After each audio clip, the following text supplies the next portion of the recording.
दिन के सूरज डूब रहा है हम लोगों के सामने, दिन के सूरज डूब रहा है हम लोगों के सामने, रोज हशर में क्या जवाब है मुस्तफा की सामने, रोज हशर में क्या जवाब है मुस्तफा की सामने। রাসূল আকরাম সাল্লাল্লাহু আলাইহি ওয়াসাল্লামের কাছে এক মহিলা আসলেন, ইয়া রাসূলুল্লাহ, আমি গুনাহ করে ফেলেছি, জিনা করেছি, আমার শাস্তি প্রয়োগ করেন, কোরআনের শরীয়তের বিধান আমার উপরে জারি করেন।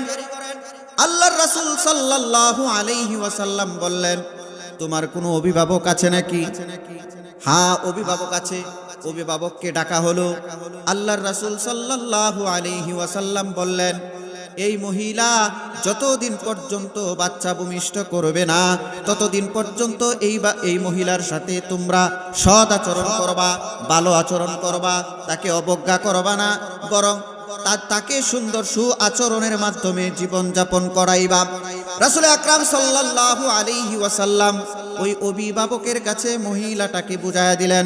মহিলা চলে গেলেন, কিন্তু তার ভিতরে তওবা, সে গুনাহ করেছে, তার ভিতরে একটা বেচৈনি ভাব ছিল, তার ভিতরে একটা বেকারার ভাব ছিল।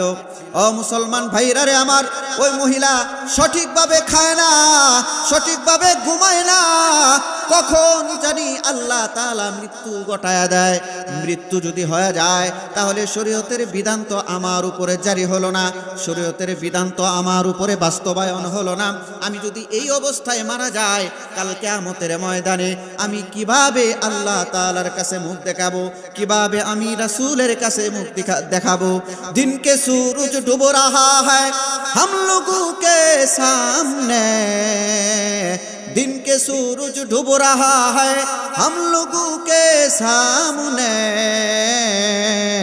रोज हशर में क्या जवाब है मुस्तफा की सामने, रोज हशर में क्या जवाब है मुस्तफा की सामने। मुसलमान भाईरा रे আমার, মহিলা ঘুমায় না, মহিলা খায় না, সারাক্ষণ শুধু তার ভিতরে চিন্তা, বেচৈন ভাব, বেচৈন ভাব, কখন জানি আমার মৃত্যু হয়ে যায়, আমার শরীয়তের বিধান এখনো বাস্তবায়ন করা হয় নাই। এই অবস্থায় যদি আমি মারা যাই, কাল কিয়ামতের ময়দানে আমার হাবিব পয়গম্বরের কাছে আমি কিভাবে মুখ দেখাবো? লজ্জায় তো আমি আল্লাহর হাবিবের কাছে যেতে পারবো না, আমি আল্লাহ তাআলার কাছে লজ্জায় মুখ দেখাতে পারবো না। এই চিন্তায় খায় না, ঘুমায় না, কখন জানি মৃত্যু হয়ে যায়। আল্লাহ তাআলা আস্তে আস্তে সময় কাটতে কাটতে 9 মাস 10 দিন চলে গেল, সন্তান ভূমিষ্ঠ হলো। আল্লাহর রাসূলের কাছে সন্তানটাকে কোলে নিয়া আল্লাহর রাসূলের দরবারে উপস্থিত হলেন। আল্লাহর রাসূল, ওগো পয়গম্বর, ওগো নবীজি, আপনি আমার উপরে তাড়াতাড়ি শরীয়তের বিধান বাস্তবায়ন করেন। সন্তান ভূমিষ্ঠ হয়ে গেছে। আল্লাহর রাসূল সাল্লাল্লাহু আলাইহি ওয়াসাল্লাম ওই মহিলার সন্তানটাকে আলাদা করে দিয়া ওই মহিলাকে শরীয়তের বিধান বাস্তবায়ন করার জন্য সাহাবায়ে কেরামদেরকে হুকুম দিলেন, ও আমার সাহাবারা, তোমরা কি করো, একটা কোমর বুক পর্যন্ত গর্ত করো।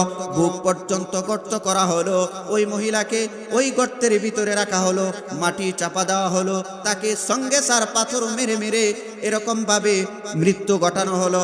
আল্লাহর রাসূল সাল্লাল্লাহু আলাইহি ওয়াসাল্লাম ওই মহিলা যখন মৃত্যুবরণ করলেন, মৃত্যুবরণ করার সঙ্গে সঙ্গে সাহাবায়ে কেরামদেরকে হুকুম দিলেন, ও সাহাবারা, জানাজার ব্যবস্থা করো, আমি নবীজি নিজে এই মহিলার জানাজা পড়াবো। জোরে জোরে বলেন না সুবহানাল্লাহ।